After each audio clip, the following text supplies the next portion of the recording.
Welcome to 365 Sports Tonight here on the CW, presented by GXG, Baylor's NIL Collective. For more information, go to BaylorBears.com/GXG. And this is the holiday time, so we are going to bring you some of the best of what we've done over the year of 2023. Tonight, one of our favorite guests is Fox Sports' own and legendary broadcaster Tim Brando. He's on the show all the time, and he always brings the heat. So tonight, we're going to let you hear four of those great segments from the legendary Tim Brando. This is 365 Sports Tonight on the CW. Tim Brando, who has been running around with his head cut off today, running errands, and the voice of reason, truth serum, about to come full throttle here on 365 Sports. How's your day? Good. I got that holiday feeling, Smoke. You know, I got that.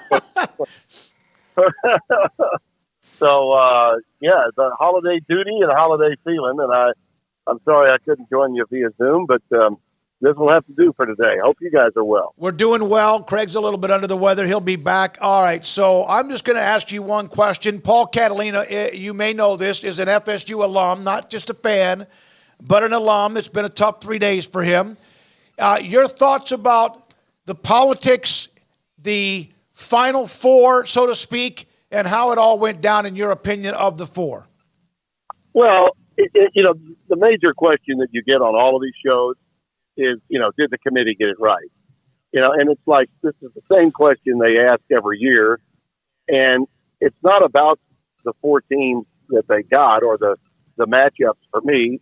I mean, you can make, if you want, a legitimate argument that Alabama is a better matchup for Michigan, given the circumstances, than Florida State would be. But, the question ought to be, instead of did they get it right, the question ought to be, how did they go about doing this?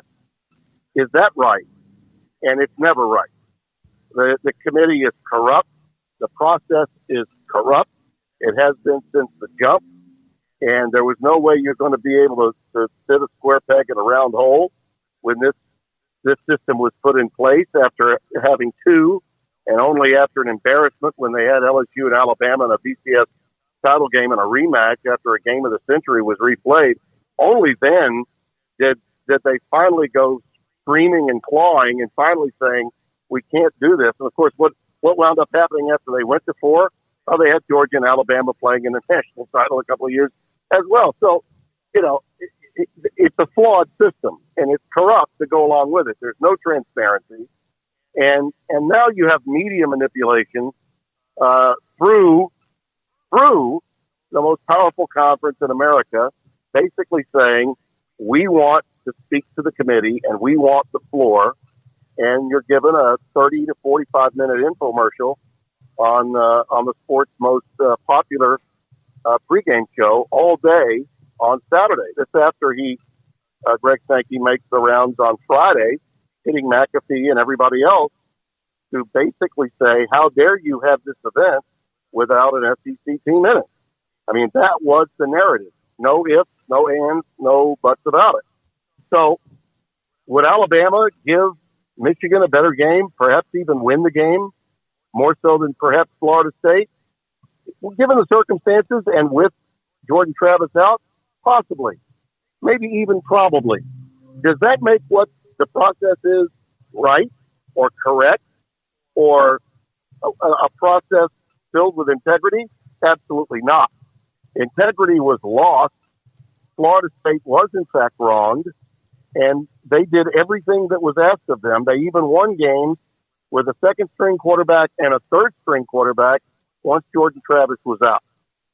This wasn't even a vintage Alabama team. It's an Alabama team that, without a prayer on 4th and 31, doesn't beat a mediocre to bad Hugh Freeze coach Auburn team. That is what it is. But as I mentioned, that media manipulation, which carried through not only through the Game Day show on Saturday, but through that farcical selection show, where it was just, I mean, here's the deal. It has to be Alabama, regardless. And the only person that speaks up on behalf of Florida State is Booger McFarland, who covers the NFL more than he does college football. That speaks to the problem. with one network, one narrative, and one powerful commissioner that, by God, was going to get what he wanted, and that was an SEC team in it. All I want is for the committee to be transparent. Look, I know Boo Corrigan very well. I mean, he is the son of Gene Corrigan, one of the most visionary men in intercollegiate athletics, former AD at Virginia, Notre Dame, and ACC commissioner. His younger brother, Kim, is a Emmy Award-winning producer at ESPN, does their NBA. He was a broadcast associate when I was hosting Gameday in 1987 and 88. He's a good man. But you know what? He didn't answer the question. The questions were, how did you get here? Well, we voted, but we did it 6, maybe 7 times, and it came back this way. And so that's, tell the truth. Just tell the truth. There were 2 options here, fellas. 2 options. If Georgia had beaten Alabama, the number 1 team in America would have been, without question, all right, Georgia. Then you would have had Michigan. Then you would have had Washington. And then you would have had Florida State. 1, 2, 3, and 4. The moment Georgia lost that game to Alabama, the committee had made its commitment to the SEC. There was not going to be a college football playoff without an SEC team in it. Not after, all right, the long soliloquy and diatribe given by Commissioner Sankey, as I said, Friday, Saturday, all day, an infomercial. And that's that.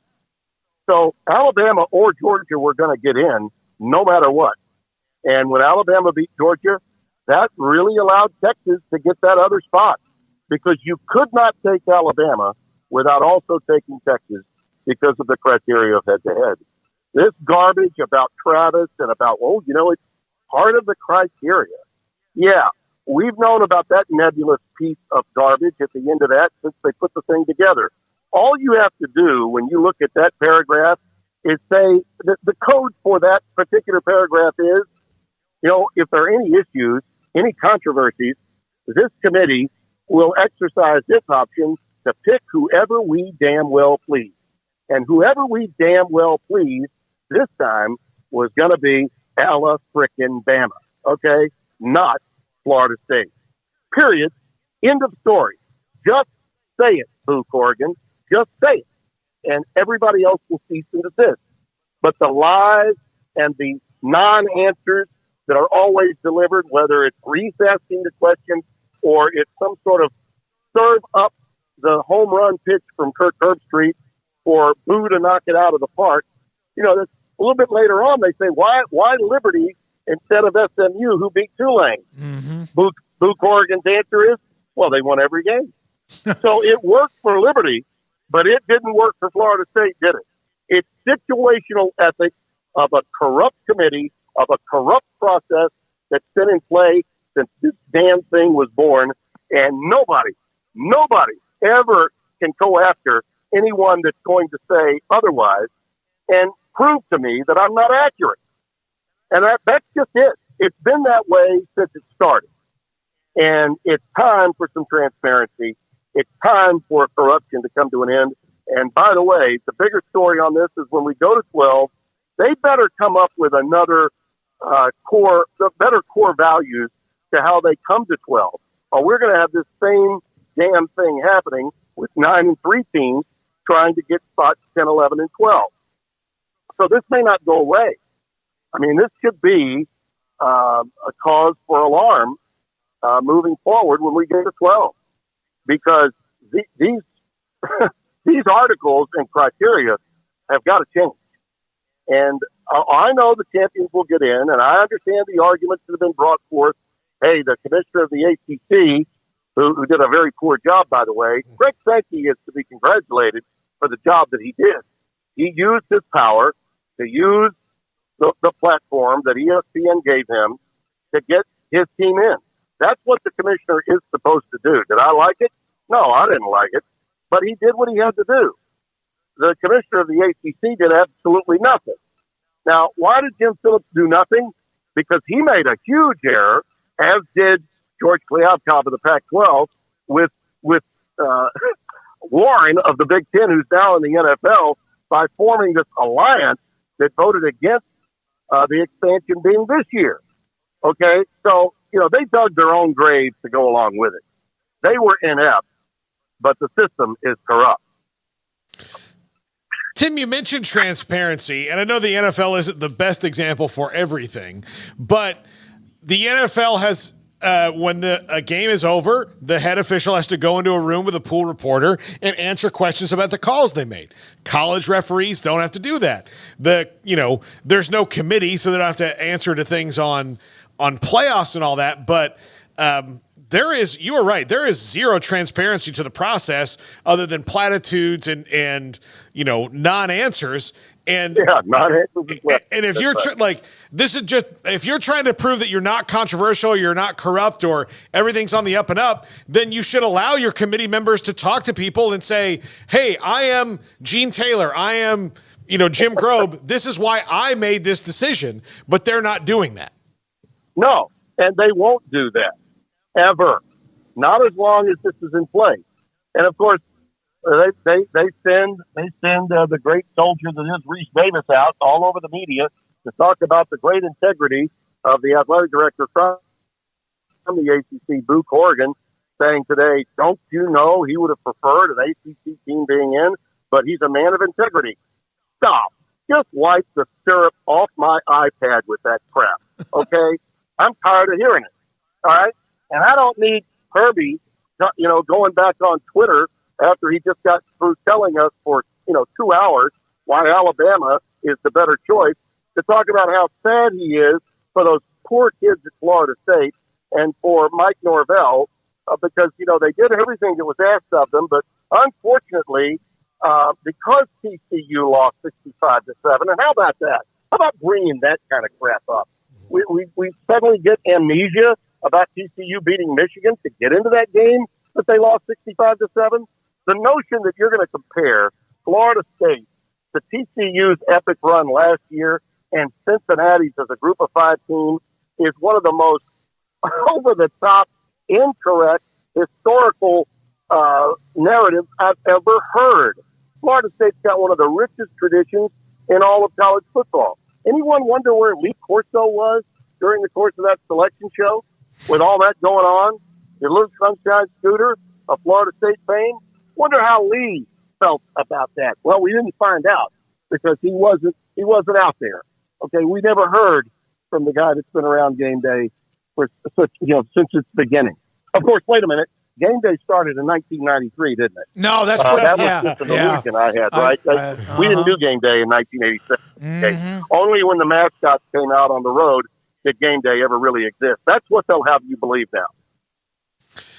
Tim Brando with us, Fox Sports, right here on 365 Sports. So, Tim, the other thing about this, I think that's kind of distressing is, so now, for Georgia and Florida State, they play in this Orange Bowl, which should be awesome if everything was equal, but you're not going to have a lot of players in this game for either side. It really means nothing other than to Florida State to try to go 14-0 and prove that they should have been in the thing to all the naysayers anyway. How do we fix all of this to where, because this Orange Bowl, and I feel bad for the people of the Orange Bowl, it's not as cool as it would have been if it was Georgia and Florida State in a normal situation. All right, well, let's get something straight here real quick to start, okay? How in the world could Georgia be ranked behind Florida State based on the committee's decision? How does that happen? Okay, how does Florida State, if it meant so much that Jordan Travis was hurt, how did they wind up being 4th, 5th, right around? How did they, and they're ahead of Georgia, who everyone was thinking was going to beat Alabama, was favored to beat Alabama? What a crock. No, they coerced themselves into looking this bad by ranking them as highly as they did until now. I mean, this smacks of 2014 when Ohio State and TCU dropped from 3rd to 6th. Okay, they did this to Florida State, and it was so very obvious. If they really were going to throw the Jordan Travis card out there and use that last piece of criteria, which is bogus, they should have started ranking them around 7th or 8th 3 weeks ago. What did they do without Travis? They found a way to win with a superior defense and a team that knew how to win other ways besides with their offense. Okay? And no, just actually say 15 minutes later, those guys out there saying, well, they've got a chance to prove the committee wrong if Florida State can go out and beat Georgia. Really? Really? You're going to put that on those young men after you just did that to them? Did you not see the head coach with his head down? What is he going to tell those guys before that game? I mean, you just took an absolute sledgehammer to their head and to their heart. And now you're going to tell them, well, you're not going to go for the national title, but go get you some with Georgia and beat them, and then you can claim the committee's wrong. Like, that's going to matter, particularly given exactly what you're talking about. These players now are going to do exactly what the committee told them to do, and they're going to look out for themselves and themselves only. And why shouldn't they? The grown-ups here are only looking out for themselves. You think the SEC was looking out for all the student-athletes when they were pontificating ad nauseum about how this event couldn't happen without an SEC team in it? I dare say not. We are living in the I'm going to go and get mine by God era of college football. Forget integrity. Power, control, and money win. Not winning every game. Not being 13-0. Whatever happened to 13-0 mattering? Remember how Bobby Bowden talked about that only undefeated team that he ever had? You know, it was great to win that national title the first time, but when he got that one that was undefeated, how much more did that one really mean? It meant a lot more. Going undefeated always means a lot more. But to those Florida State kids, it means zilch, zero, zippity-doo-dah. Tim, in 2014, there was the TCU, Baylor, Ohio State, and Ohio State went on to win the national title. TCU was third and got jumped. In fact, they fell back to like 6. Baylor went to 5. Baylor had beaten TCU. You know the head-to-head. That's supposed to matter, and it did with Texas and Alabama, but it didn't really matter then. Bob Bowlesby said, not our bylaws, whatever. But you had that year, and there's been a couple of flare-ups, but then this year, are they lucky this has not happened earlier? Much earlier, more times? Yeah, much earlier. Yeah. And we all knew that the chaos would ensue. Listen, the committee really didn't have a prayer. There was no way they could get it right the moment Alabama won that game. All right? The commitment had been made by too many of those individuals that we had to have an SEC team in. And Georgia's schedule was so pathetic that Georgia could not weasel its way in with, a strength of schedule of, hovering around 100 in the SEC. I mean, their non-conference was so bad that even an SEC schedule would not help it.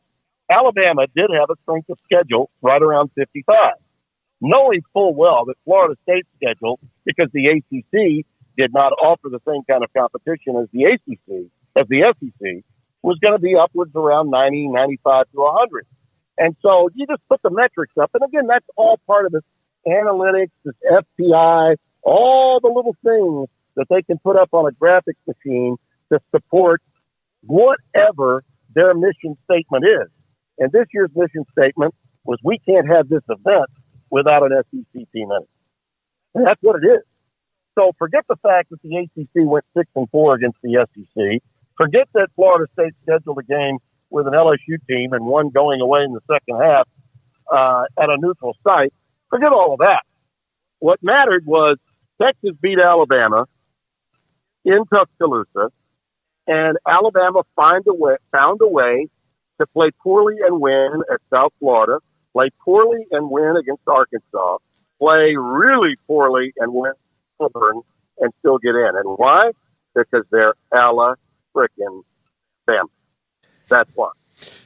Tim, you have to be, and I'm going to bring back the 3 words, fellas, pure playoff privilege. You have to be Alabama, Ohio State, Georgia, Michigan, USC. And those things can happen for you.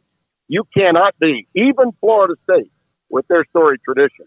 They had been out of the limelight since 2013.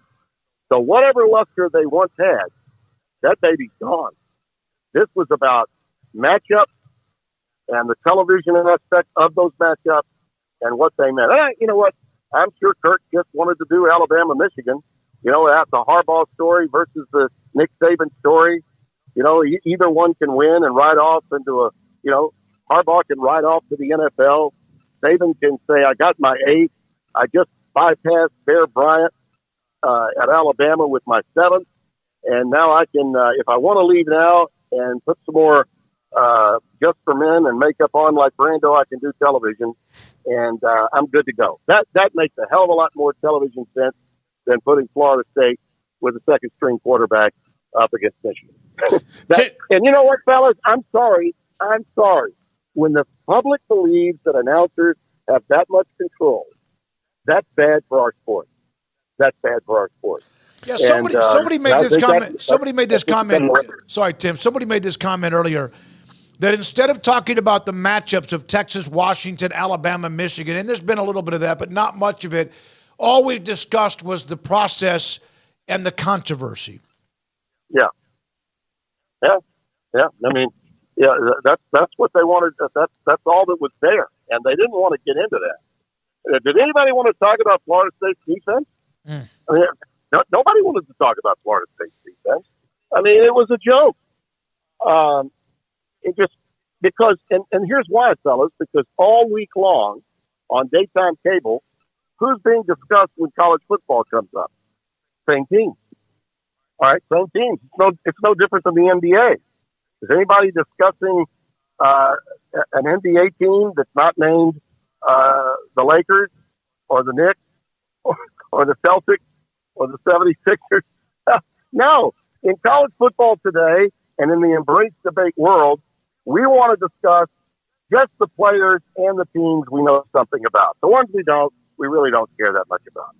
All right? And sadly, Florida State now falls into that category. Who knew, right? Yeah. Who knew? Believe me, Florida Tim, State with national titles all over. It stings. Yeah. It really stings when you find out what rooms in the country club you can't go into. But I also refuse to believe that you use Just for Men, Tim. I think. But do you think that look, Jim Phillips, you mentioned that he did not campaign at all. And like the nice guy part of me says, well, I mean, why would he think he had to? They were going to be undefeated. Like they've never done that before. But the other part of me says like, well, watch what Sankey's doing and maybe learn something that he's. Let me, you know, I sound like I'm being critical of Greg Sankey, and to some extent I am, because he used his power and the worldwide leader yielded to that power. But he did his job. I mean, he was out there fighting for his team. I think he probably thought, in fact, I'll tell you, watching the Gameday show as I was getting ready to go do my basketball game at Wisconsin. Hell, I thought he was chatting it up for both teams to get in. I think he fully expected Georgia and Alabama to get in, to be perfectly honest with you. I really do. And there's nothing that, I mean, but Jim Phillips just was asleep at the switch.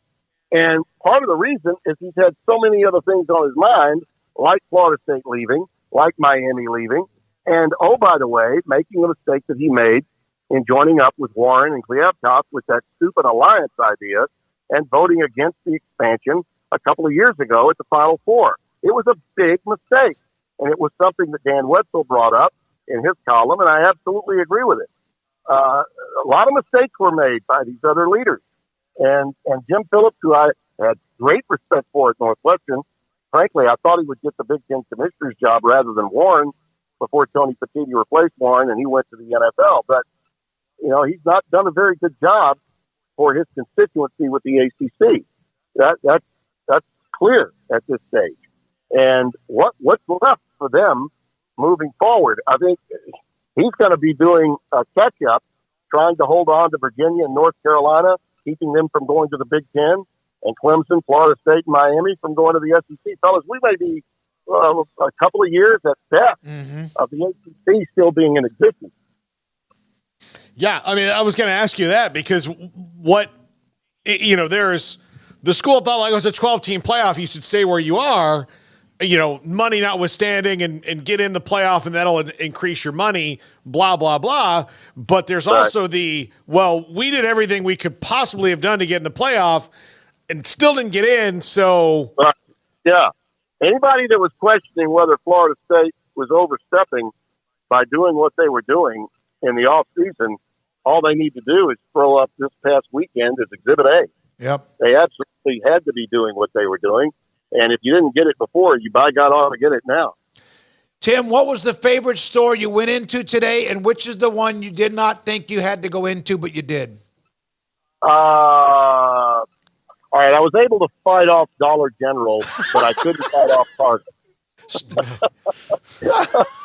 I couldn't fight off Target. I mean, Dollar General.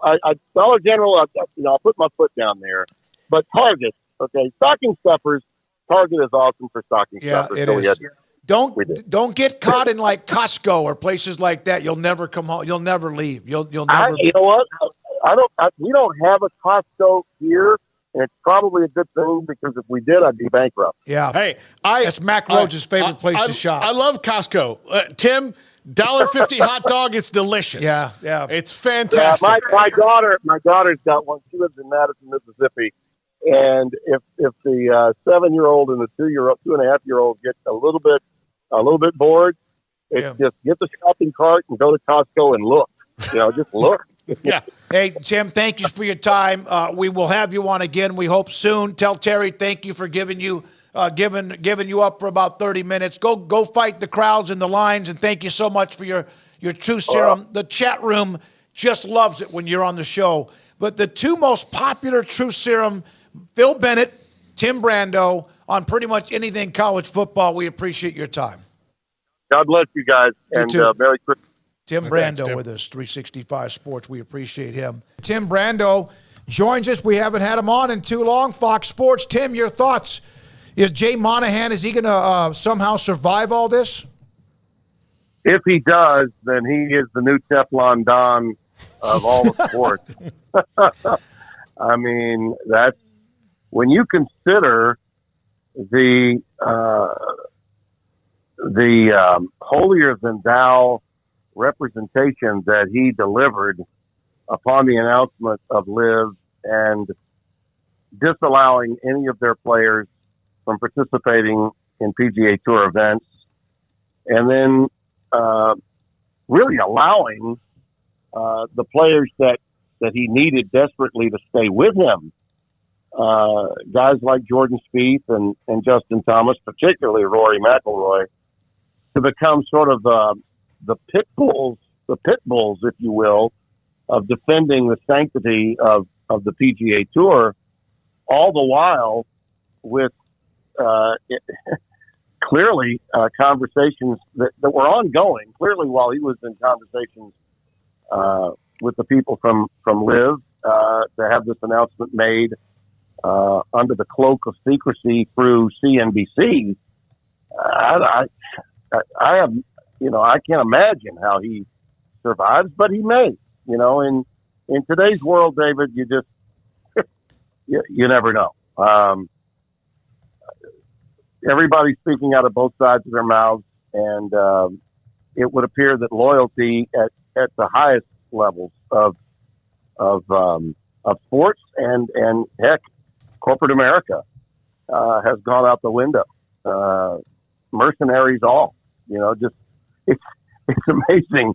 The things that we see today.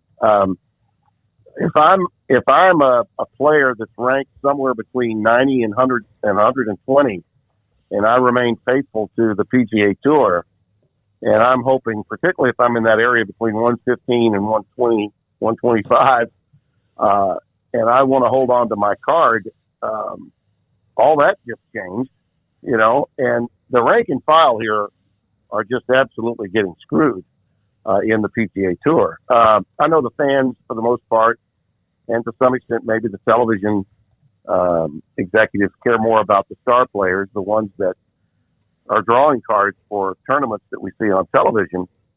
And we'll see plenty of them, and they'll all, you can make a case that today's news is for the greater good of golf overall, but it's certainly not good news for the rank and file of the PGA Tour. I mean, not at all. Tim, I feel genuinely bad for anybody, like you mentioned, Rory McIlroy, but especially the guys on the middle or lower end that could have taken big paydays and said, look, I'm not doing that. I don't want that money. And then not only do their whole sacrifice financially get thrown back in their face, but now they have to take that money because this deal was all made, without their knowledge? Yeah, absolutely. And someone said something to me today on Twitter about Greg Norman, and he was clearly not a fan and loathed all things Greg Norman as a player. Therefore, saw him as a cancer within golf because he set up Liv the way he did. Yeah, he's clearly going to give up his position of power, and yeah, he may have wanted to destroy the PGA. I don't think that's the case, but he may. Some fans hated Greg that much in the aftermath of it, and some former players did too. But I mean, now you look at what he did, and he allowed the players, all of them, through what he was doing with Live Golf, to get all the things they wanted. They could play only a few tournaments, which they cut back their schedules. He got them guaranteed money, so they didn't have to worry about empty trips by not making cuts. Those are all things that players have always wanted. Going all the way back to the late 70s, early 80s, they wanted to get some money to defray the cost of appearing. The appearance costs themselves, just getting there, is costly for an independent contractor. Well, he got rid of all that and got them guaranteed money. And now look, he's now gotten a merger to make the game more global, which I think was the big picture thought process all along. And he took those hits about blood money and Saudi this and all of that. And he comes out of this thing, at the very least, even though he may no longer be involved because of the merger, he comes out of this looking like an innovative mind that was thinking big picture at a time when other players did not. And Mickelson's had this battle going on social media with Brando Chambly, who took a real hard stance and way over the top, holier than thou, condescending view of all things not PGA. And, as a partner, as a television partner to the PGA Tour, how does NBC and the Golf Channel look? And particularly Brando look through all this? I mean, they're out on an island now by themselves. He, in fact, spoke today and called it maybe the worst day of professional golf. He looked stunned, like he had not slept. That remains to be seen about how will he continue to work there, or will that be hypocritical, or what? How does the commissioner, how does he not let anyone know? Is he worried about leaks? How does Rory McIlroy, who's really not played well for a couple of months since the Masters, who has been out there taking most of the battering, how does this happen? Well, that's a great. I mean, that is really my focus, is that Justin Thomas, Jordan Spieth, certainly Rory, more so than either one of them, but still all of them. Those are the guys he went to hold firm and hold steady with the majority of the tour. And these are all good young guys, really the next generation of golf. And they were loyal. Look at the hundreds of millions of dollars that they turned down. And for what? Given this decision, for what? I mean, those are opportunities missed. And I said all along, and a lot of my liberal friends in media took shots even at me for not condemning Live Golf. I actually said I watched it. I was interested in looking at it. Frankly, I didn't like it. I thought it was a hard watch. The team thing, the graphics, all of that, unrecognizable voices other than David Faraday calling it. I was not impressed with the television presentation of it, but I did admit to watching it. And I had some of my liberal friends in media say, "What are you doing that for? How dare you do that? Don't you know about the bloodline?" I'm like, wait a minute. What happened with the NBA? What happened with Nike? What happened with how many other corporations that are out there that sold their souls to communist China? We have one set of rules for, these people versus those people. And we can all take our shots all you want. You look at a guy like Brooks Koepka, by example. If you watch the Netflix series Full Swing, as I did, I thought it was a wonderful documentary on golf. And they were doing this documentary right at the height of the LIV announcement taking place. And Koepka was in a mental dungeon. He had been hurt. He came off as vulnerable. And I found myself sort of rooting for him to win the PGA. I mean, I did, because of what he went through. And unlike Mickelson, he was not wearing, his team's shirt or hat. He was really just Brooks, representing Brooks, playing the game. He had Nike wear on, I think, as a sponsor that stayed with him. And that's the other thing, all the sponsorship money that left these players. For what? How do they look now?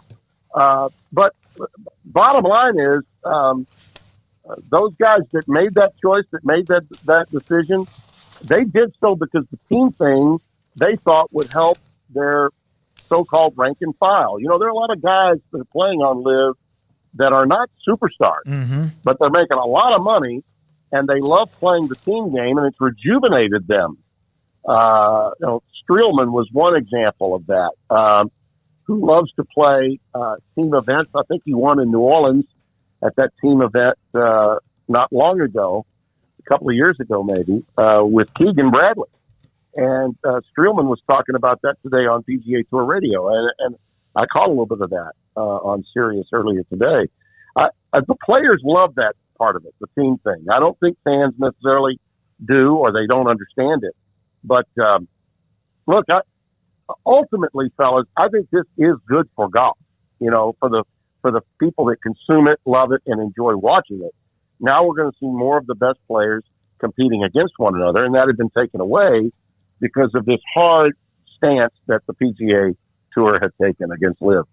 Tim Brando, Fox Sports, with us on 365 Sports. Tim, as we hurtle through the month of June and the slow times in college football, it does appear that, realignment is going to have to be, it doesn't appear, it's going to have to be dealt with one way or the other when it comes to the Pac-12. You've stated on this show before that a way forward for the Pac-12 is going to be rocky at best, with Colorado kind of Rick George saying they're going to do what's best for them ultimately. How do you feel it stands now with where Colorado and other teams in the Pac-12 are looking into the future when it comes to their media deal and where they should be going forward? Well, I mean, my view of it is the clock is ticking, and we're now late in the fourth quarter, and you can't be playing field position football. You got to be taking deep shots.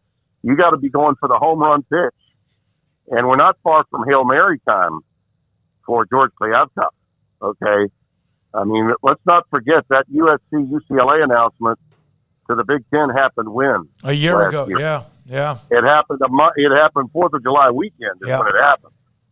And you can bet that the wheels are turning everywhere in terms of when and where these announcements have got to be made, because at some point the schools themselves, before they get into fall camp, they have to know what their immediate future is beyond just the season administratively. They have to have an understanding from a scheduling standpoint, what direction they're going to be going in. And I think the doors are open at Brett Yormark's office, fellas. I think you know that. Mm-hmm. I know that. And I think all the administrators, their schools that I think are in their line of sight, which would be, those schools on each corner of the Pac-12, the northern and the southern tier. And with Colorado, in my opinion, comes Utah. Whatever the political issue might be between Utah and BYU, that's got to be worked on. Maybe that's what they are working on. I don't know. Utah's a tremendous get to go along with BYU. I mean, it is. But there may be some, political hangover from those two schools with one another. I think they just have to learn to deal with that. Utah is a proud program now. That's the two-time defending champion of the Pac-12. And adding them would be a good thing to go along with Colorado on one end. And Arizona State, in my view, would coalesce and to the idea of joining them. I see all four of them going to the Big 12. And with that in play, and I don't know what the time situation is for the presidents of the Big Ten or what their big picture is, but I do know Tony Petitti well, and I really trust his leadership skills, and I think that he'll take a big picture look and listen to his presidents. And if those presidents in the Big Ten decide that, from a financial point of view, from a scheduling point of view, having Oregon and Washington in their league would make some sense, then I think the potential is there for that to happen. I don't think that's necessarily something television necessarily has to happen, has to see. I don't know that Oregon and Washington make the television deal any better for the three networks involved. The suits would have to answer to that. I think, frankly, Oregon has been a banner carrier for the conference during the period in which USC was down. Okay, so, and they're a national program now. They are. Washington's been up and down, but they're on their way back. They had a very good back half of last season. And I think from an AAU rating standpoint, it makes sense to the Big Ten. But it could help them from a cost standpoint on travel, particularly for the non-revenue producing sports, if they were to bring them in. I think the potential of all that happening is right there. I know Craig has an SEC question, Tim. I got one more on what you're talking about. If, in fact, the Big 12 expands, what we've been told, and it does seem to be from good people, is that if, in fact, they were to expand with the two or more, that Fox and ESPN would prorate that, and that nobody would lose money who's a part of whatever remains of the Big 12 when Texas and Oklahoma leave. Have you heard that? No, I've not, but I wouldn't shout that notion down either. Okay, I wouldn't.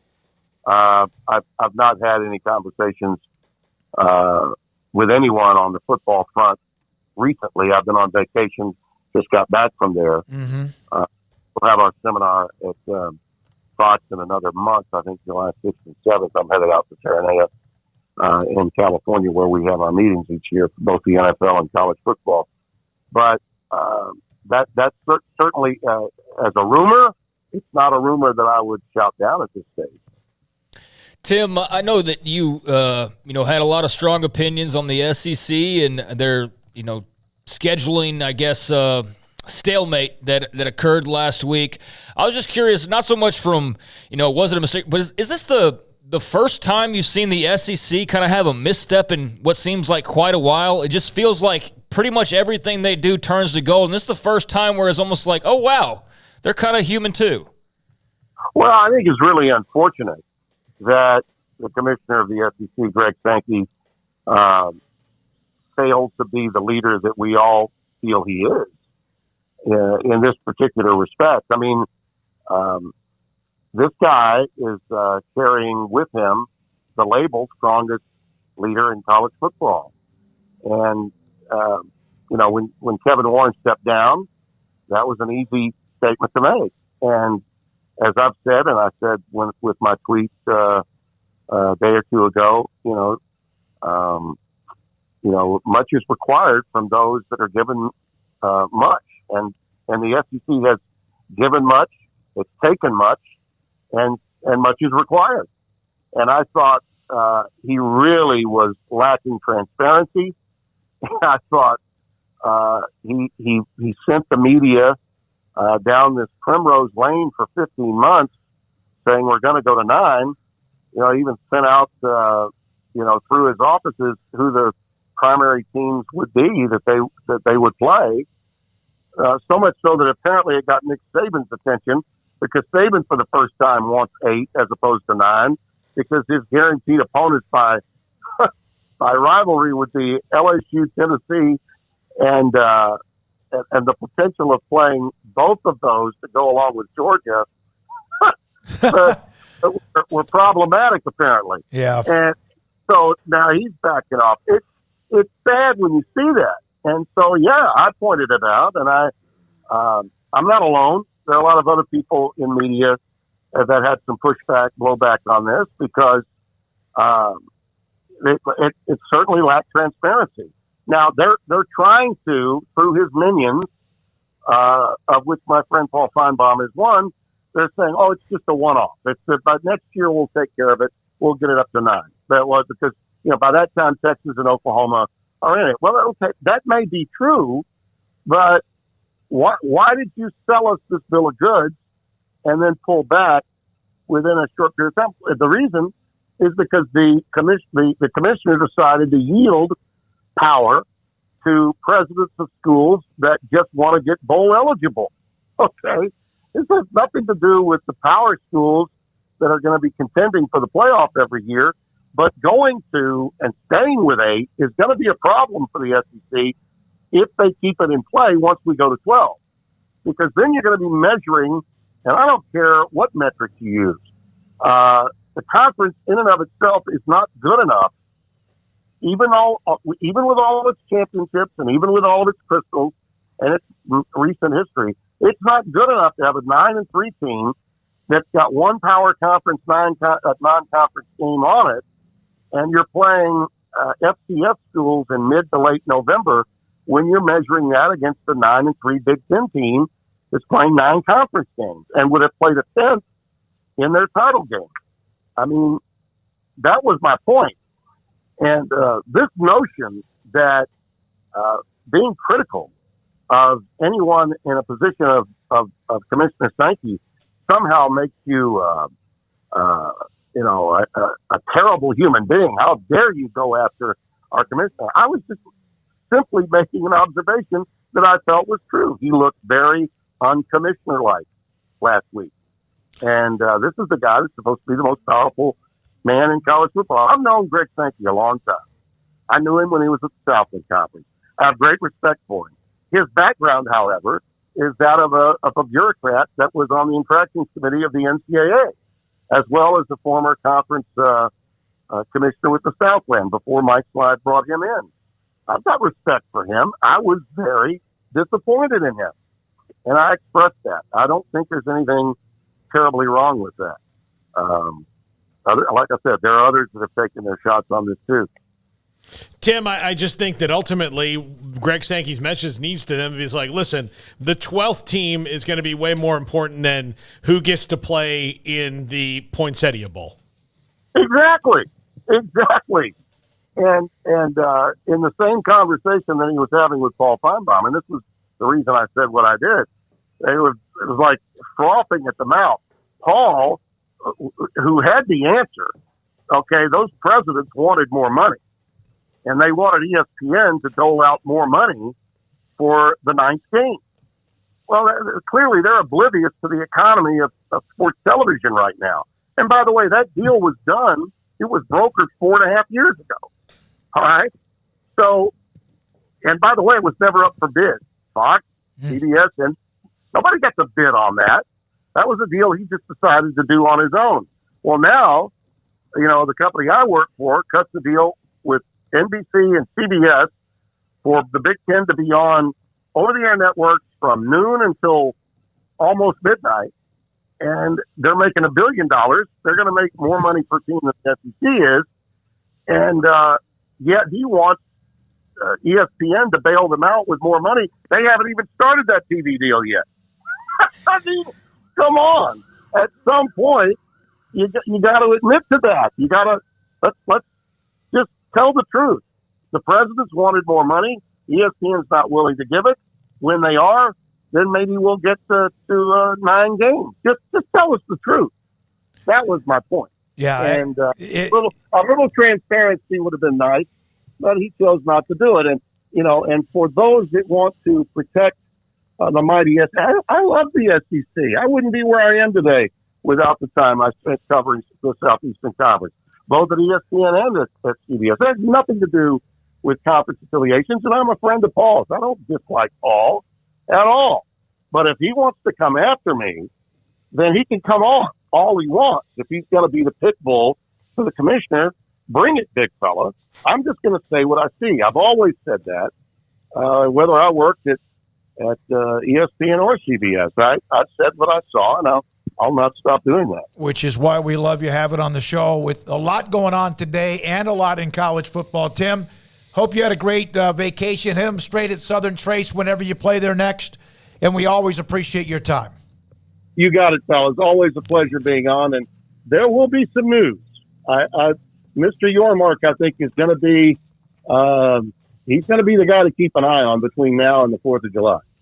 Tim Brando, Fox Sports, with us on 365 Sports, an almost weekly go-to with us in college football, and we appreciate, as always, his opinion and his honesty. And doesn't mean you have to agree with him. Tim Brando, Fox Sports, joins us, our great friend on 365 Sports.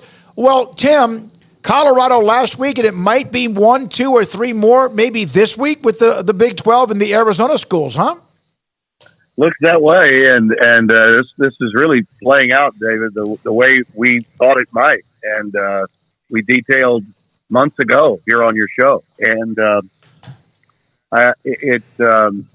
the Washington-Oregon thing potentially with the Big Ten. When I saw that report came out yesterday, earlier in the day, I thought, okay, well, now people are talking because the presidents of these schools clearly in contact one another with, their own survival. They're talking to one another to make sure that they can cover their financial nuts for the long-term future, beyond this season. When you're in charge, and these athletic directors are financially, along with the presidents of the universities, and you know that you're now 12 months out from not knowing how much money you're going to be getting and where you can expect that money to be coming from, then you get, you're getting panicky, and that's what's bringing all this on. And just about every time we've seen realignment, the air of panic has been there for a number of schools in the aftermath of progressive moves being made by other schools and other conferences. So, yeah, I mean, this is pretty much the way we laid it out. Tim, you had talked, especially we talked at length last week when you were on the show about the way that the Big 12 schools or ACC, SEC, even Big 10 approach athletics compared to quite a few of the Pac-12 schools, and that it is just not that big a deal. And I think that we've kind of seen that play out from at least the top of this executive committee and the presidents, and that there are some schools that got a harsh dose of reality about how little they were worth because they just assumed that it wasn't as big a deal and things would happen the right way for them, didn't they? Well, I think what they're finding out, and for all the criticism of USC through the years, and especially in the aftermath of some coaching firings that have taken place before Lincoln Riley got there, the grim reality for even programs like Oregon and like Washington that have in the last handful of years, really the last decade, have been more successful than USC in terms of winning championships and, having opportunities in the college football playoff. Oregon and Washington have both gone.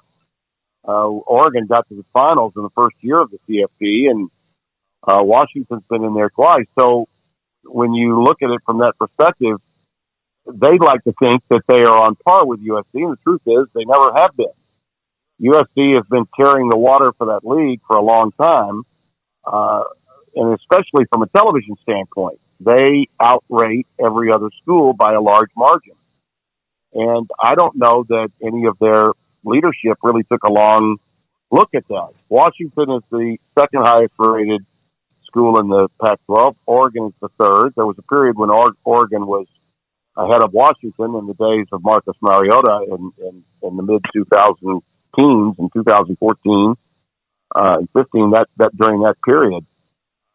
But USC, whether they are good or bad, are going to get the biggest games in the best time slots because more eyeballs come to those games. Now, they haven't done much with it. The Trojans have not been terribly successful.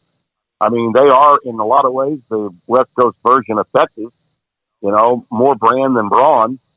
But the truth is, USC kind of knew where they were. And their credit, they decided to maximize financially their position. And the Big Ten was ready to go. And UCLA was fortunate to be in the same market. so they can hitch their wagon to them. And UCLA, I think, is probably the 5th highest rated team. They're not, they're not in the doldrums, but they're certainly not, Oregon State or Washington State or Cal and Stanford. They don't fall into that category. So yeah, they're finding out now, that all that money that was coming in so easily for them, they can really thank USC for. And when USC bolted, they became exceedingly vulnerable, and they failed to understand that. To me, that's just the lack of leadership on the part of those schools when it comes to what athletics is worth and how you should treat the money that you make from athletics as it relates to the long-term future of the institution. But you're right. I mean, there's no denying the Big 12 had a football environment and an atmosphere in it that the Pac-12 did not have, does not have, may never have. And even though they don't have schools that traditionally get a lot of eyeballs to television sets, they present a product where it's obvious that the schools care and the conference cares. And so then here they are now. I mean, think about it. Colorado, for all that they don't deliver in terms of product, I mean, their team barely won games last year, but, they deliver the Denver market, which is great for the Big 12. I mean, great. And it's one of the reasons, along with Dion, that they come in guns a-blazing with a lot of heat and a lot of interest for people to watch games involving the Colorado Buffaloes. Tim, I cannot imagine college football in the future, whether it's in 2, 5, or 7 years, that doesn't include a chance for Washington and Oregon to compete for a national title. But because of the news of this week and last week, and then there was a story about the Big Ten has kind of had this committee looking at what they're going to do. I think they've already vetted Washington and Oregon. What's going to happen with them, in your opinion? I think they're going to wind up in the Big Ten. I do. I'll go back again. I said that this would bring a chain of events. Dominoes would fall, and that you'd see the corner schools. You'd see Arizona State, Utah, follow Colorado. I still believe that'll happen. Now, I don't know that it'll happen this year. It could. I mean, it could. But I definitely believe that with the Big Ten now actively vetting those schools, Washington and Oregon, then what's left. That's now, if you're Washington State and you're Oregon State, you're getting in touch with people at Fresno and San Diego State, finding out if they can form an alliance to bolster and make the Mountain West a bigger and better and more viable conference. San Diego State, had that letter, then turned the letter back in. Apparently had to pay, up to $17 million, not all at once, but over a period of time to win their way back in the Mountain West when they knew the Pac-12 wasn't ready yet, that they had no TV deal. That's another sidebar story that's been taking place. So, I definitely believe that the wheels have now turned to a point where the Pac-12 is in deep, deep trouble. Here, the issue is this, fellas.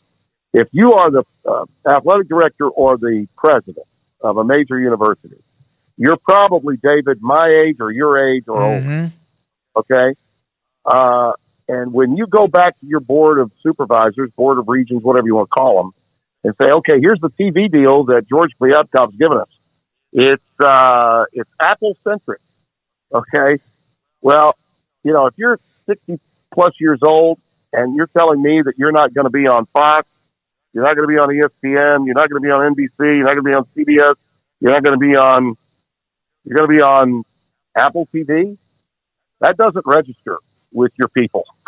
It just doesn't. Now, I know digital television is the future, and a lot of networks clearly have invested heavily into it. ESPN's heavily invested, much more so than Fox, but I mean, there's no doubt there's a place for it. We found that out last year with the NFL on Thursday night. But what else did we find out from that experience on Thursday nights in the NFL? They got about half as many viewers on those games as they did when they were on Fox or on CBS on Thursday nights. You might get the money, but you may not get the exposure. And in this case, I think for the Pac-12, a combination of both. You're not getting nearly as much exposure, and your money is based on what they're telling you is incentive based. Oh, it could be this if we can prove we've got that many people watching. You think those athletic directors and presidents want to go in and talk about, well, we might get this and we could get that, but we're not sure if we're getting even this. That doesn't go well with your leadership in a major institution. Not when you're accustomed to getting big time checks, rolling up to the game and going into your suite, knowing you can turn on the monitor, and your games are either going to be on Fox, FS1, ABC, ESPN, The Deuce, or any other network that you have been getting traditionally on network television or cable television. How about the Apple Plus? Brett McMurphy had this story today that Apple Plus basically said you have until Friday, or they're going to pull the offer. I can believe that. Can you believe that? Yeah, I could too. But can you imagine what if they knew that? What if Kliavkoff knew that like 2 months ago, but then only gave up the details Tuesday of this week? Well, that might have been the plan, to have them backed into a corner so that they would have really no other option. But the truth is, if due diligence has been practiced by these presidents and these athletic directors, and I believe that it has, then they know they've got options, and they are exercising those options as we speak. Look, I've met George and I like him. I think he's a good man, but he just got outplayed big time by Yormark. And, this notion, well, we're going to do our TV deal later. Why? Because you thought the economy was going to get better? The economy got worse. Probably the smartest thing Yormark did was cut his deal when he did, because he knew that there was, after all the money spent by ESPN on the SEC, all the money spent by Fox on the Big Ten, there was only so much to go after. There was only so much money in that right fee bank, so to speak. And he went in and tapped the market, and he got out ahead of the Pac-12. He did his deal a year early. And once that money was spent, then the Pac-12 was in a world of hurt. And Kliavkoff was thinking, I don't know, maybe there was going to be a sudden change in our nation's economy and the buying market would be different. No, it's not. I mean, television is not like, we're just like anybody else. The market is soft. Budget cuts are happening across the board. Major layoffs of some premier talent is taking place at ESPN. It's being well documented. I mean, you got to be asleep at the switch if you don't see that. And that's what I think happened to the Pac-12. Yeah, I'm kind of surprised they didn't, especially considering that two of their schools are right there in Silicon Valley, didn't understand that when big corporations have problems in other realms that may not have anything to do with sports, all the money's in the same big pot, so when it comes to prioritizing things, the Pac-12 getting a TV deal is probably not as important to Disney as figuring out all of the things that have hit the wall across the board, not just ESPN, but across the board. And that's another thing that kind of surprised me is that, look, none of those things are the Pac-12's fault. That the actors and the writers are on strike, and that's one thing they have to deal with. That, streaming services exploded with content, and most of it didn't pay off. That's not their fault. But you still have to read the tea leaves a little bit better. Yeah, absolutely. And, in our business, and that's, the sports television business now is a big, big deal because more people are tuning in to network television. I get such a kick out of fans when they call in, and you hear it from time to time on radio shows and whatnot, and they'll say, my God, it's just a disaster what's going on. It's awful. And don't you think pretty soon we're going to have to be paying for all these games? And I'm like, wait a minute. Have you not checked your allocation of funds that have been going to cable television since the subscriber fees you've been paying for ESPN all these years? Have you not checked that out? People think that, when they're watching their cable television that they're getting this stuff for free, and they're not. They're not. They haven't been for a long time. But, it's just, no, it's not a disaster. It's getting games on, and there's, talk that ESPN may be free and if Disney does downsize and they sell and that's their business, we'll see what happens. But that maybe in the future that they'll be separate of the rest of the cable channels that they have. That may be the case. Maybe there's time to do that. I don't know. It's their business, not mine. But look, the good news here, and I've said this for a long time, is that network television is going further and further away from dramatic programming. And this is the issue that they have out in Hollywood now. All the great shows that people are watching, even people my age, they're watching them on Peacock. They're watching them on Paramount Plus. They're watching them on Prime Video. They're watching them on Netflix. They're not watching the garbage that's on network television anymore. They're not. So what is network television doing? They're putting more games on in prime time. Okay? They are. And Fox does more of it than anybody. All right? We have what I think maybe is Tim Allen's show still on? I'm not sure. No. If it is, it's probably the only one anybody watches on Fox now. Okay? What everybody's watching on Fox is World Cup, Major League Baseball, the NFL, college football, college basketball. That's what's on. That's where they're taking their product. They're putting it on Big Five. And eyeballs are following. And because they're not heavily invested into the digital world, they really don't have to. They don't have a nut to cover the same as Disney does, or as Viacom does, or other companies, Time Warner, any of those that recently sold. I think Time Warner recently sold, but still, it's been a smart business move by the people I work for to do what they've done. Basically, Fox is in the news business with its cable news, and it's in the sports business with its over-the-air network. That's what Fox is. And those games are available to people for free.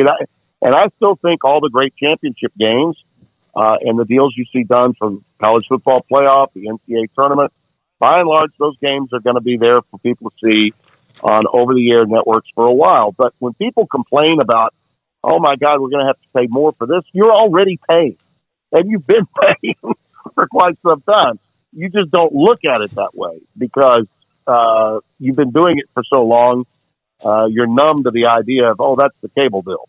Well, all streaming really did, like ESPN Plus, was find a way for you to get to pay per pay-per-view every week, as opposed to once in a while when it built up. Exactly, and their idea was to get people accustomed to doing that, and in truth, that meant they were going to take a loss, and they have taken some serious losses because of the investment they made into that. But they really believe, and in time, it will be very, very good for them. I don't think there's any question that the future is in streaming. There's no doubt about that. I'm not trying to throw streaming under the bus at all. I think that there's a great future for it. But right now, if you're Pac-12 and you're trying to sell streaming as your main girl, that this is your primary carrier, versus Fox and ESPN, which is what the Big 12 has, I'm sorry. You're not ready for prime time coming with an offer like that. Yeah, it's been a disaster. And some things worked against him, but wouldn't you say this is a self-inflicted wound or maybe worse for the Pac-12? Yeah, it's definitely self-inflicted.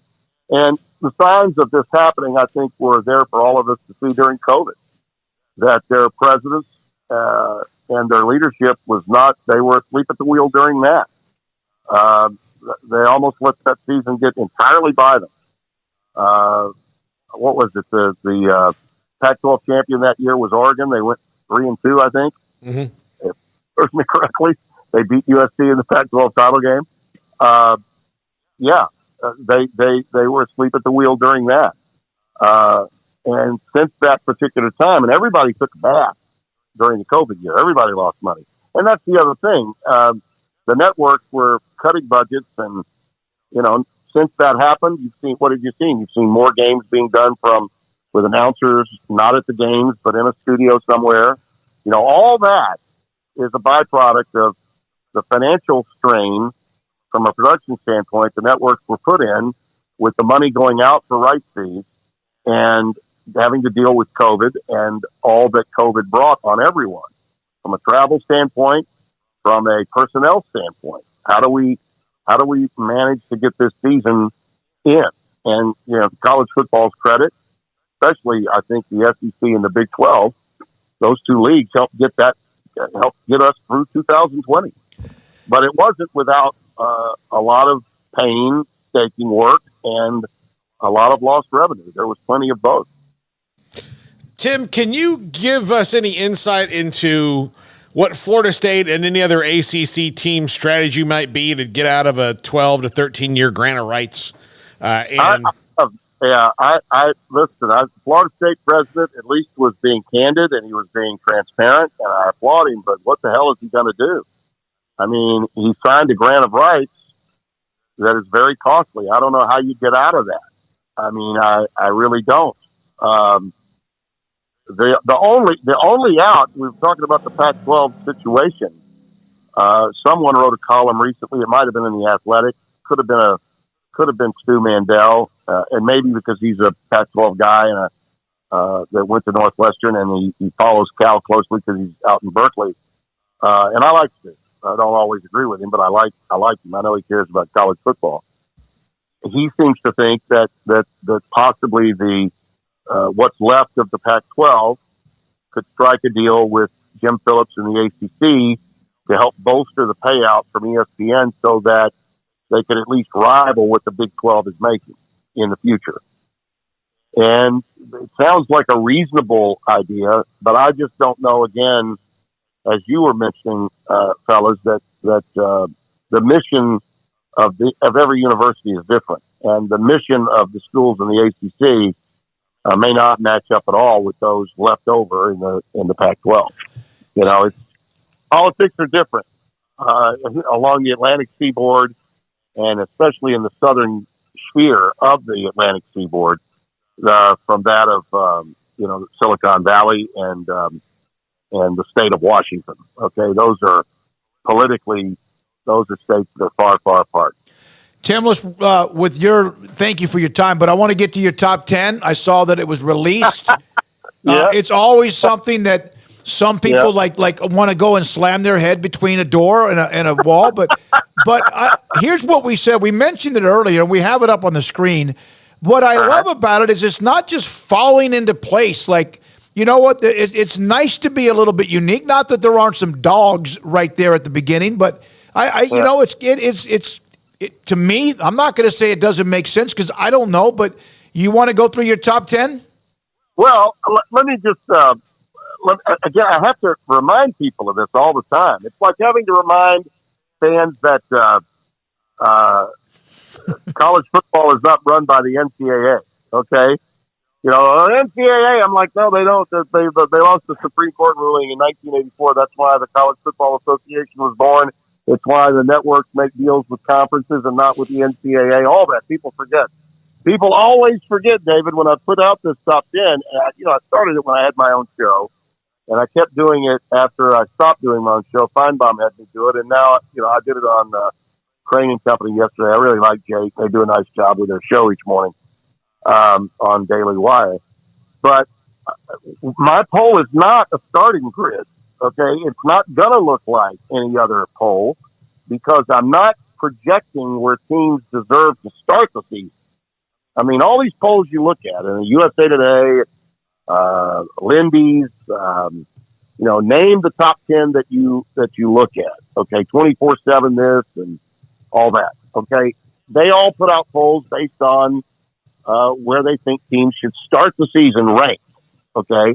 And look, television buys into it because the networks use those rankings to help promote it. So, I mean, look, we're guilty of using it. So that's just the nature historically of college football. My poll is the antichrist of that. Mine is where teams finish. I'm projecting with my poll where I believe teams will finish. In other words, 1 through 4 are going to be in the playoffs. All right. But that doesn't mean that all 4 will have won their conferences. For example, a guy wrote today on some website, I presume Brando thinks LSU is going to win the SEC championship or that they'll play for the SEC championship against Georgia. That's not true. I never said that. I believe LSU could very easily lose to Alabama in Tuscaloosa. Okay? And then Alabama could get absolutely hammered by Georgia in the SEC championship, and that could be Alabama's second loss. Well, if that's Alabama's second loss, and LSU's had a great year, they only lost the one game in Tuscaloosa, and they beat Florida State to open their year, that's a non-conference game they don't have to play. I mean, that's a non-conference game they don't have to play, and they're playing it in the state of Florida. Then it's reasonable to assume that LSU could jump into the college football playoff in the 4 spot and not even play for the SEC title. Hell, Alabama did that one year. They played in the BCS in a rematch with LSU when they didn't even play in the conference championship game. It was LSU and Georgia that played in that game, and yet Alabama got the rematch against LSU for the national title when Oklahoma State lost that Thursday night game to Iowa State. Remember that? I mean, that happened in 2011. Yep. So we've seen this thing before. It's happened before. It should be understood that when you see my 4 teams, it doesn't mean that all 4 won their league or that if they even played for the league championship. Tulane, I've got at number 10 because I believe Tulane is the best team outside the so-called Power 5. Even with the losses, they lost their great running back and quarterback. They've got a great recruiting class coming in. I think they're going to win the American again. And by the way, when you win that league, that means you've played some really good teams. They'll have to beat UTSA, which I believe is another great team. Okay, I think Jeff Tramer's got a hell of a team. They're in my group of teams just out. I've got UTSA as one of those teams. I think UTSA can beat Houston to open the season. I believe that in Houston. So, I'm not going to go with what everybody else does. My top 10 is the way I believe they will finish the season, not where they deserve to be on a starting grid because of their damn brand names. Okay? It's about time, fellas, that people realize there are 133 Division I college football programs in this country. And by God, I am not going to diminish the play of those teams that are outside the Power 5. As long as I'm talking college football, you can rest assured that whether it's Tulane or it's UCF or it's Cincinnati or it's even Kansas State out of the Big 12. Some people have problems with me picking Kansas State. Why on earth would you have a problem with me picking Kansas State? Last year I picked Baylor. I was wrong. Baylor wasn't the team from the Big 12. It was TCU. But some team like that is always going to make a run. And this year, I believe Kansas State will return enough, and Kleiman's a good enough coach. And, yeah, I think they'll beat Texas at Texas. Why the hell does Texas automatically get put at the top every year or near the top every year? Because they're Texas? So what? You think they'll get through the Big 12 unscathed this year with the target they're going to carry on their backs? Forget about it. Kansas State is a team that's worthy of being number 7 in the country, and I believe at the end they'll find their way to number 7. But Tim, the rule on Texas is it was a papal edict a very long time ago. So, Well, it's like the guy just said, Brando has disdain for the university. No, I don't have disdain for the university. The facts are what the facts are. They've not won anything since 2009. Okay, they've had 3 losing seasons in a handful of years, and every summer, all of a sudden, they skyrocket back to the top of the preseason rankings. Sorry, I watch college football. Other people with these rankings don't. That's obvious. The chat room is just on fire. I mean, from they love it to having, like, Tim finally is someone with common sense. And then there's others, of course, which is part of being in broadcasting as well. Man, isn't that the truth? We love the segment, Tim. Thank you very much. How's your golf game? Well, you know what? I'm getting in as many as I can because I'm going next week to St. Jude. I'm going to play in the Celeb Am and Pro-Am at the St. Jude World Golf Association get-together. It's such a blast, and can't wait to get back. I'm going to play the great course in Colliersville, too. That's where the Celebrity Am is going to take place. And so I'm my home course is closed this week. They had to punch the greens, but I went out and hit some balls at another place today, and I'll go back out again tomorrow. I'm going to try to at least drive for show in front of the folks when I'm in Memphis, because there's nothing worse than getting in front of people and hitting yanks and shanks. Oh, I know. You can't do that. You got to at least somewhere, as Bing Crosby once said in a beautiful song, right down the middle. I'm going to try to get it right down the middle, at least on the gallery hole.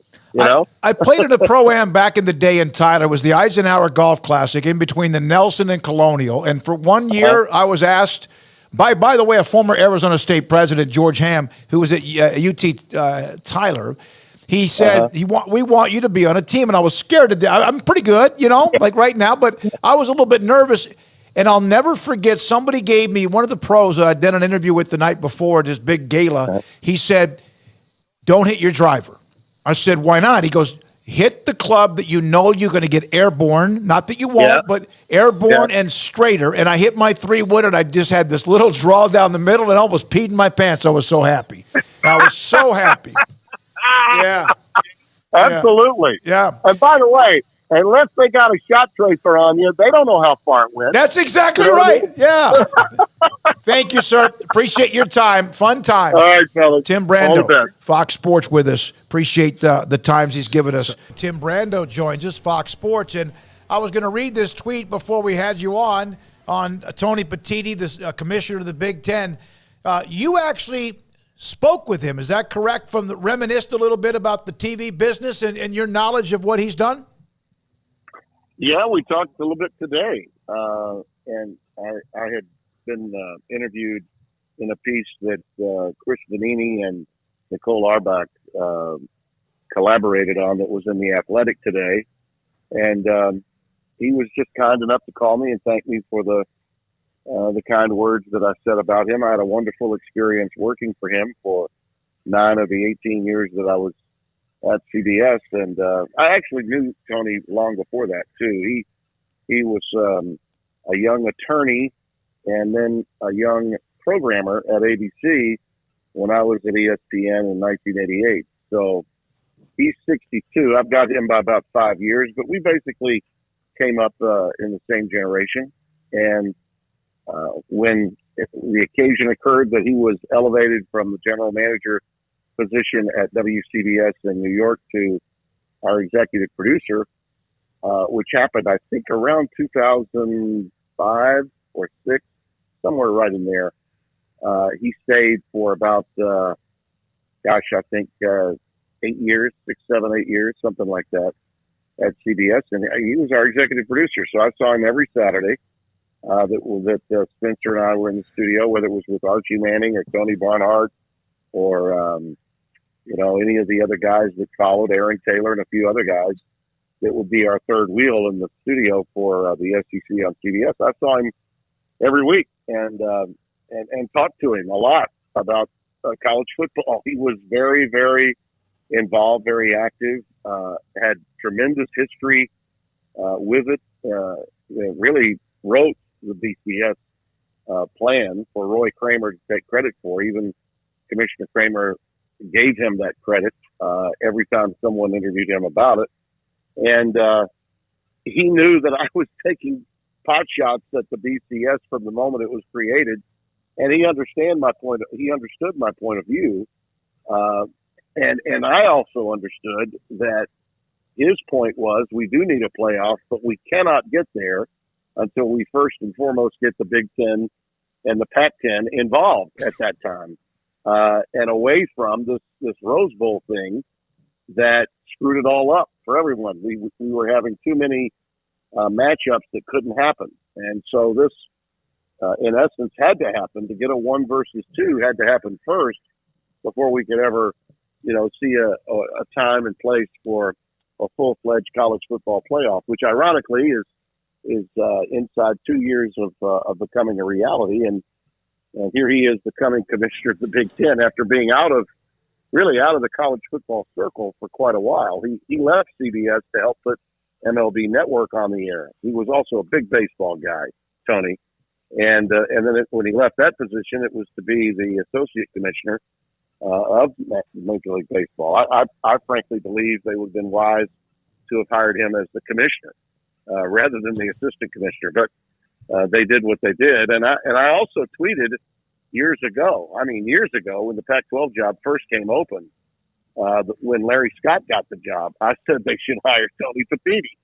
So I have a strong record of support for Tony, and we got along famously. Sometimes management and talent relationships with management are somewhat, I think, at times strained a little because there are so many egos involved on the front side of the camera. I think a lot of times the suits that are in charge are hesitant to become too friendly with the people that are working on the air. And Tony was somewhat that way. He had a quiet hand and a quiet demeanor about him. But when we were in the studio on Saturdays, and he's the only executive, David, that I ever worked for that came in every Saturday. Most executives, people that run the department, they're always there on Sundays for the NFL, but they're not always there on Saturdays unless it's a mammoth game or a big weekend. Tony was not like that at all. He was a huge college football historian. And he and Mike Oresco were joined at the hip. Mike was the vice president of programming for CBS for college sports. And Tony and he they were side by side. And whenever Spencer and I got through with the pregame show and we watched the games on Saturday, we watched them together. We commented on what this or that win might mean for the conference and maybe even from a national standpoint. So he was wrapped up in the sport big time. And I really thought we lost our mojo a little bit with leadership as it related to college football, just the college game in particular, when Tony left. And it wasn't quite the same because on Saturdays it was just, we were having a blast in there and he was part of it. It wasn't like after the show was over, he would come have dinner and drinks with us. But while we were at work, man, he was involved. And I'm just really, really pleased that he's coming to the Big Ten because I know he's got a vision of where not just that conference is going, but also where college football as a whole needs to go. And because he's worked in so many different areas of leadership in athletics, both college and pro, and because he's been involved in TV, when we get to this point where we have a new television contract for the CFP, I think he's going to be just absolutely the perfect man to be really the point man for that deal to be done from the people that hold the rights. The college football playoff will be negotiated probably a little over a year from now. The negotiations will get going. The first year of the 12-team playoff will still be under ESPN's umbrella, but a new contract goes in place in 26. And I've said to you many times, I believe it'll be more than one network involved. And I think that Tony will be looking out for the best interest of not just the Big Ten, but everybody involved in college football with that new TV deal. Tim, that kind of warms the cockles on my heart to hear you say that, because it does seem sometimes that the power brokers in each league kind of move straight forward in I've only got to do what's best for my league, and then they don't take a step back and go, well, what does this mean for the rest of it? And I'm not what Kevin Warren did for the Big Ten was unbelievable, but it was very the eye on the ball was them and no one else. And right. And to have a commissioner that would say okay, how do we all win here? I think is something college football really needs. Yeah. Well, when you've done what he did with the BCS, and at the time he was still a very young programmer, at ABC when this happened. And he was working for people like Dennis Swanson and Roone Arledge, the biggest names in college athletics at that time were all at ABC Sports. And, he absolutely was in awe of Keith Jackson, and was around Keith quite a bit. And in fact, tried when he was at CBS. Here's a little nugget for you that you may not realize. When Vern Lundquist got the job to be the voice of the SEC on CBS, it happened only because Keith Jackson was being wooed big time by CBS, and Tony was the lead man for that. Everyone thought that Keith was done around 98 or 99, and he did not want to leave, but it looked as if he was being shown the door by the management there at that time. And I think CBS caught wind of that, and they tried really hard to get him to come over to be the voice of the SEC on CBS. But another gentleman took over as the head of ABC Sports at that time, and it was about to come to an end. ESPN being purchased by Disney, Cap City selling its holdings to the Disney Corporation. And Howard Katz came in, and Howard was very close to those guys, and he was able to get them convince Keith to stay, that they wanted him to come back. And so that his run of doing all those Rose Bowls could continue. And Keith was getting up in years and wanted to stay closer to home. So ultimately he said no to Petitti and Sean McManus, but they really wanted to get him. And imagine what would have happened if that had actually occurred, you know? Oh yeah. But for Vern, who was being replaced by Dick Enberg on the NFL, for Vern, it meant the opportunity to do the SEC on CBS. And I think everyone believes, and even Vern would admit probably, it extended his career by at least a decade, maybe more, you know, getting that job. Leaving the NFL number 2 position for the SEC on CBS was a great thing for his career. And I think a lot of guys in his position, and even Vern at the time, didn't think so. You know, that he had really become comfortable and loved being the second guy on the NFL. But again, it goes back down to that deep and abiding love of the sport and what would the fans really want to see. And I think that's the way Tony Petitti is cut. He knows what the fans want. He has a unique understanding of what the game really needs. And, I think without question, I mean, he's not going to come in and say, okay, we're going to do this. He doesn't govern that way. He's one of those guys, David, you know, the smartest guys always come into the room and they don't come in too loud because they don't need to be loud. People know how smart they are. So they eventually come to them. And after he hears what everyone else has to say, he'll say, well, what about this? And the what about this is usually the right thing to do. Yeah. That's the kind of leader he is. Do you think his relationship with Oresco will help any with what Mike Oresco wants and those who are considered the non-Power 5 conferences? Yeah, I do. I think so. And I think the relationship, you know, they're very similar in the sense that they were both considered outliers that were hired to be commissioners of conferences. You know, he did not have a career in college athletics like Greg Sankey, by example, had, or Bob Bowlesby when he was at the Big 12 had, or John Swofford when he was at the ACC had. These guys are first and foremost television people. That's how they were raised into the business as programmers, knowing what games needed to be played when. But at the same time, you've got to have relationships with those people you're dealing with at all those schools. And trust me, that's what happens here. These last, week and a half to 2 weeks, he's been on a tour of Big Ten presidents, just as Mike Oresco was on a tour of Big East presidents. And Mike knew what he was going to have to do eventually was a lot more of the legalese. He was going to have to get a deal done where the Big East basketball schools would be paying for the rights, the league, Big East, and to pay for the right to make sure that they got the tournament at Madison Square Garden, which they were contracted to have by holding on to the title. Well, all those schools in the American Conference that were Big East schools that had football, they reaped the benefit financially of this payout that came from those schools that were only going to do basketball. And, you got to know your stuff when you're doing that.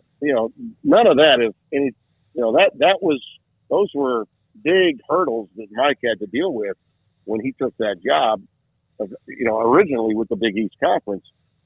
no such problem for the Big Ten. I mean, these are the most established schools and powerhouse schools with the largest alumni bases in all of sport. And it's easily the highest rated television football that we have in the college game. So I think in a lot of ways, with the TV deal done for the Big Ten, which it is for the next 7 years, he can, and I believe he will ultimately do a lot for the game globally. That he'll be able to talk with, and maybe I think he'll be really well received by the other commissioners. I think Yormark and Sliavkov, if the Pac-12 is still in business. Certainly Jim Phillips knows Tony Petitti really well with the ACC.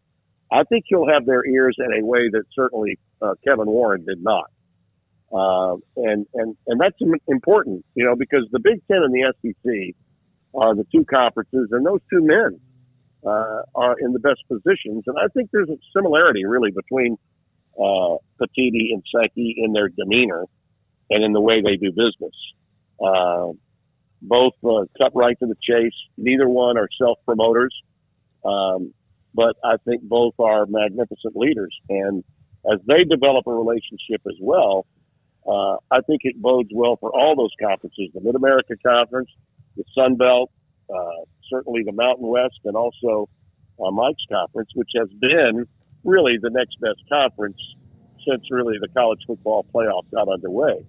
And now they're being challenged a little bit by the Sun Belt now because of overall talent and what's happened with the poaching of so many great programs that he had into the Big 12, by example. But the bottom line is having all of Division I college football, I'll use the cliche, on the same page is really what the college game needs. We need to stop with the labeling of this is the big conference and this is the little conference. This is the group of, and that is the power group. We need to get rid of all of that. And I would say Resco's statements resonated in a lot of ways to a lot of the other conference commissioners. And I'm pretty sure that Tony feels as Mike does about that. Tim Brando with us on 365 Sports. Paul? Tim, do you think it was important to the Big Ten to get someone who was more widely trusted than maybe Kevin Warren? Yes, I think it's important that the Big Ten have someone that's not going to leave to become a president of an NFL franchise. Mm-hmm. Absolutely. This should be a destination location. And I really believe that it is. I had someone tweet me today saying, well, is he getting ready to become commissioner of baseball? And my response was just my opinion, but I really believe it. MLB had their chance to hire him. They didn't do it. They went with Rob Manfred. He could have very easily been. And what professional sport needs more help in television than Major League Baseball? Think about that. I think he would have made a great commissioner for baseball. And I thought the Pac-12 should have hired him too, as I mentioned. And I think they'd be in a better place had they done that. It's just amazing how the general population and general public, even some young people in the media, did not have an understanding about who Tony Petitti was. When it was first announced, I got, oh my God, another outlier. Oh my God, this is another guy from outside college athletics. How many more of these are we going to have? And I'm like, well, if you knew him like I know him, you would know that this guy is a lot more inside than outside when it comes to the history and currency of college football. I mean, he really has. You can be in a different area of business, be an entrepreneur as he was. When he left MLB Network, he took over a content company that was streaming, was in the gaming industry, as well as his company Blizzard, which was being run at one time by Steve Bornstein, my old boss at ESPN, and who took over television negotiations for the NFL after he left there. Tony took that position and grew that business. And he had another one, a streaming content company that was working on prior to this announcement going to the Big Ten. So the future of television content and where we're going with streaming and all that, he's way ahead of the curve in that area. And fellas, in today's world, that's where that's where colleges need to, that's where they're going to make their future money. It's going to be in that area. And again, these are all areas that he's been involved in, as well as the TV business. Tim, obviously that's what Kleofkoff and the Pac-12 are hoping, that Amazon, Apple, whatever, come up with a nice chunk. They would obviously still want to be a part of linear, and hope is more than 50%. Whatever happens, they've kicked the can down the road again a little bit again. But could they actually be ahead of the curve? Not that they don't want to be on Fox or ESPN. Everyone does. But are they almost ahead of the curve on this, not all, but a large chunk of it streaming, almost forced into that? I don't think so. Okay. I think it's too soon. I think it's too soon to be, thinking about it. It's really kind of concerned me when, what was it, about a month ago, the Arizona president proclaimed that they would have a deal within the week or 2 weeks, and that it would be larger than the Big 12 deal. Mm-hmm. You remember that? Yep. Okay. I was like, wow, that's confidence. So I thought there was really something there. I think a lot of other people in the media did. And it turned out that they were nowhere near having a deal with either Amazon or Apple. And in order to get that linear network that you want on the hook, you got to have some leverage. And at this stage, the Pac-12 is still without that word. They don't have any leverage right now, and they won't get it until they find at least one of the two entities that they want to do business with. I've heard and I've read where some people in the business have indicated that at this stage they're so behind the other conferences, the Big 12 especially. Maybe it would be better for them to stand pat and get through and start maybe this season before they really get serious, because at that point, maybe, just maybe, some of those carriers that they're trying to get interest from, by example, ESPN lost all of its Big Ten programming. That was a lot of programming that they had. Fox had the main game, yes, but a good bit of their programming was Big Ten football. Well, when they got the Big 12 thing done and they got sort of a 60-40 deal on the Big 12 to carry the A package, Fox is not far behind it in terms of the money they're paying, but it is the secondary package.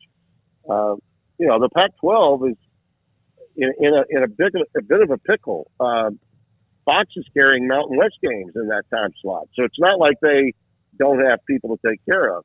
And ESPN, even without the Big Ten, still is the high volume dealer in all of college football. They still have more conferences and more deals to be done. So, the longer they wait, the further this goes along without an announcement from either Apple or Amazon about how much money they're going to pay the Pac-12. I think that, and again, this is just my opinion. I'm not paid to give these. I have no contact whatsoever with our people that are in the procurement of rights for college football. But I think it's reasonable to assume that if the deal is not made soon with either one of those streaming companies, then either the folks in Bristol or the company I work for could be in a good position to still have the Pac-12, but not for nearly the amount of money that the Pac-12 would want. That's my thought. Tim Brando with us, Fox Sports on 365 Sports. I remember a few weeks ago, and it might have been watching the PGA Tour event at Pebble Beach or Torrey Pines, and I saw where Max Homa was walking from the tee box down the fairway with a pair of earbuds and carrying on a conversation, and we saw that at Augusta National. Yeah. Tim, I never thought I would ever see that, but I love the idea. Yeah, and but leave it to a few scribes that are out there that write about television sports. They don't broadcast it. They've been screaming for more access. But all of a sudden, Justin Thomas does one of those, and he goes bogey, double bogey, double bogey, to make sure the players now know, hey man, maybe you weren't as focused as you should have been. That's so serendipitous to the point. Those guys were all asked. and I thought it was interesting. I did not think this. I would have thought that it was the CBS production people that did the asking, but it was the Green Jackets. This was something that the people in charge of the Masters, Ridley and those guys, asked the players to do. They'd already done it on some PGA events, as you mentioned, the one with Homa, and they agreed to do it. I can't say enough about Rory McIlroy as a leader for the PGA. As a matter of fact, they did him on Thursday, so it was day one of the Masters when they interviewed him, and he was kind of hanging around at that point, around even par. Mm-hmm. He wound up not making the cut the next day. Homa was hovering around even par, maybe one under. He actually played pretty well after that, did make the cut, and did finish the Masters. But yeah, access is what everyone wants, and the Champions Tour has been doing this for probably 3 or 4 years. Now, not as many people watch the Champions Tour, and those guys are more relaxed. They've already made a lot of money. They're playing more for fun and pure joy than anything else. But to do it at a major like that, maybe the premier major, was magnificent. I thought it was tremendous. I was a little critical of some of what I saw on Sunday as it related to the lack of coverage of Phil Mickelson, particularly not having an interview with him post round when he shot what he did, 16 greens and shot 65. In the past, when he wasn't wearing a live outfit, he would have been interviewed the moment he stepped off the 18th green. Mm-hmm. That didn't happen this time. And I was curious as to why. If CBS asked him and he chose to decline, that's understandable. But normally, when that happens, Jim Nantz is quick to point out we asked to speak with Phil. He politely declined. I didn't hear him say that, and I thought I was watching pretty closely. But word is that may have been the case. Just as Phil didn't want to talk at the Champions dinner on Tuesday night, maybe he didn't want to talk after his round either. He was trying to keep it just about the Masters, keep it about golf. And I thought he and Brooks Koepka and really their playing partners did a great job of handling that well. I think a lot of people thought there might be more fireworks. Those guys, I thought, were very congenial and handled themselves with the kind of class and dignity that we're accustomed to placing on the sport of golf. Yeah, I think time, space has allowed that thing to cool down a little bit. Some of the sniping is not quite the same. Let me ask you this. I thought Brooks Koepka was incredibly did you ever watch the Full Swing, the mini-series? I watched all of it. I did. I watched all of it. Brooks Koepka looked like a mess, and he admitted it. I mean, he was lost. Yeah. But I thought in the press conference perhaps Thursday after he shot 67, I think it was, or 67, that he was asked the question, if you thought that you were going to get back to this level of play, would you have left for live? And he said, probably not. Because he never thought he was going to be healthy again. But he also again said, he goes, I don't regret my decision. But I thought that was very transparent. And I think he might have come out of this a lot better than when where he was 3 or 4 months ago as far as the public. Absolutely. Look, Mickelson is the lightning rod that's playing. And certainly Greg Norman is the real big lightning rod that's not playing. And a lot was made of maybe what Greg said about, having a party at the 19th hole and whatnot. And then he was respectfully asked not to show up by the Green Jackets. And then Phil did come in and he did have a very quiet, sometimes even, I would say, awkward demeanor for Phil, for those of us that know him. But he wore the suit, man. He had that outfit on, and he was going to get Live Golf some exposure by doing that. But my God, what an incredible round! Like I'm saying, other than the winner, other than what was done to win that golf tournament by Jon Rahm, who I really thought had the best chance among the big three coming in to win it, because his swing, he is so good, so compact, and yet so powerful and strong. if he gets the putter going, he is the best player in the world, in my opinion, right now. But beyond that story, fellas, I thought Phil Mickelson was definitely the story on Sunday. And I just thought they did not cover him.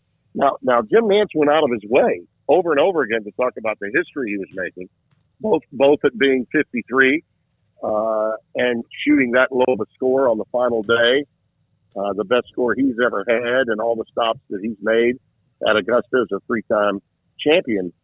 But I thought, from the standpoint of supporting that, with where Mickelson ranks, we're just a couple of years removed, okay, from him being the PGA champion. Yep. The oldest ever at plus 50. And okay? maybe, the peak of his popularity right at that point, too. Yeah, absolutely. And so he's gone through all of this with Liv and put himself on the line. I thought there was a lot of pressure on him to perform at this Masters because he had been horrible on the Liv Tour. His numbers were terrible. His statistics were bad. I mean, he looked great. He's lost a lot of weight.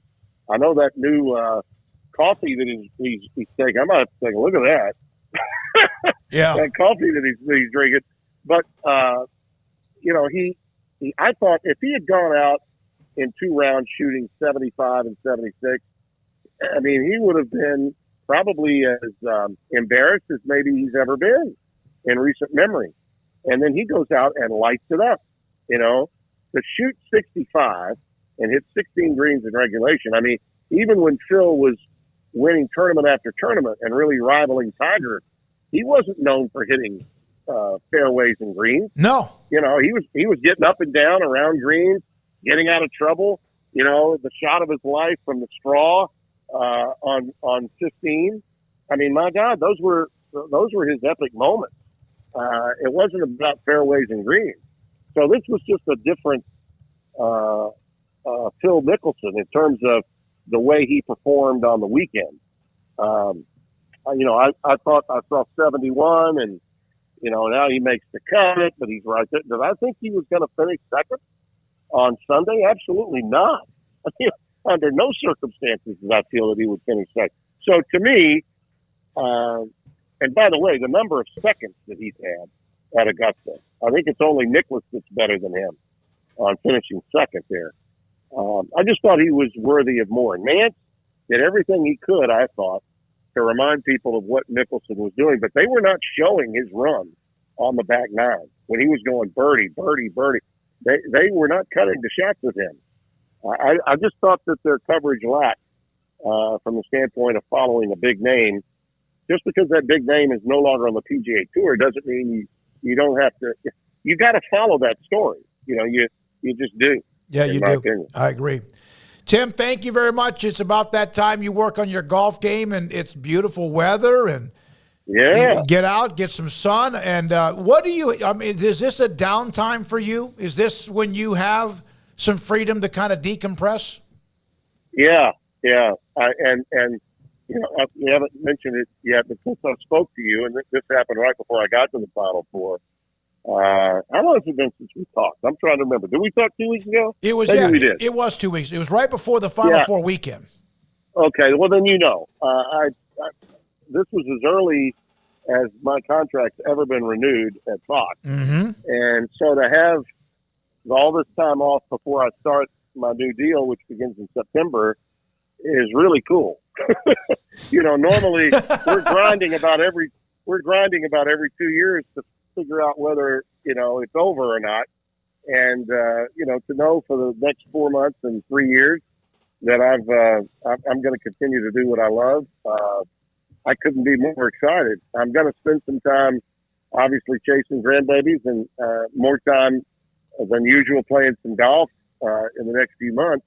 But I am working on that book that I'm talking about doing, and when I get to 2025, which is a couple of years or more away, I hope to have the book ready, and I'm going to really get down and dirty on that in the next, at least for about a month of these next 4 months that I've got off, and really get the manuscript started, so to speak. Yep. I've been doing a lot of research going back and finding old clippings. I hoard stuff. I've been going through that But the guys that are helping me with the book, the writers are going to, begin talking to me, interviewing me, going over things. And that'll be the 40th anniversary of my national television career. And at that point, I think it's a good time to get the book out. Maybe it'll help some young kids and bring back a lot of memories to people our age and older, David. Tim, we appreciate you all the time, and you're a great storyteller. We appreciate you. We'll have you on sometime during this hiatus, and thanks for your time as always. We appreciate you. Always happy to talk to you guys. You know that. Yes, sir. You too. Tim Brando, Fox Sports, with us. Thanks for watching, everybody. Our best of 365 Sports tonight. We hope you're having a wonderful and happy holiday season. We're back with new episodes on January 2nd, but we're still here giving you the best of all week long. Again, Merry Christmas, Happy New Year, and Happy Holidays to every single one of our viewers. Thank you for watching whenever you get a chance to. Have a great holiday season. We love you, everybody.